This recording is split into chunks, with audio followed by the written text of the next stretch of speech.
மதுவுக்கு அடிமையாகி குடும்பத்தை கெடுத்த கணவர். சொல்லியும் கேட்காததால் உயிரையே மாய்த்து கொண்ட மனைவி. தாய்ப்பாலுக்கு தவித்து வரும் பெற்ற குழந்தை.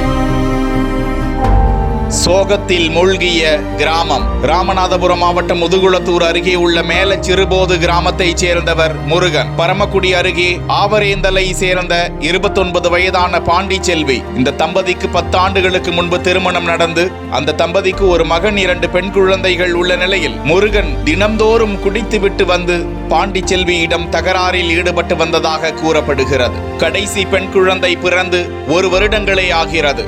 இந்த நிலையில் மீண்டும் முருகன் குடித்துவிட்டு வந்து வீட்டில் தகராறு செய்யவே விபரீத முடிவெடுத்து உயிரையே மாய்த்து கொண்டார். தகவல் அறிந்த பரமக்குடி தாலுகா காவல்துறையினர் வீட்டிற்கு சென்று பாண்டிச்செல்வியின் உடலை மீட்டு பிரேத பரிசோதனைக்காக அனுப்பி வைத்தனர். அந்தோ பரிதாபம்! அவரின் 1 வயதேயான அந்த பெண் குழந்தை பசியால் தாய்ப்பாலுக்கு ஏங்கி அழுதது காண்பவர்களை கண்கலங்கச் செய்தது.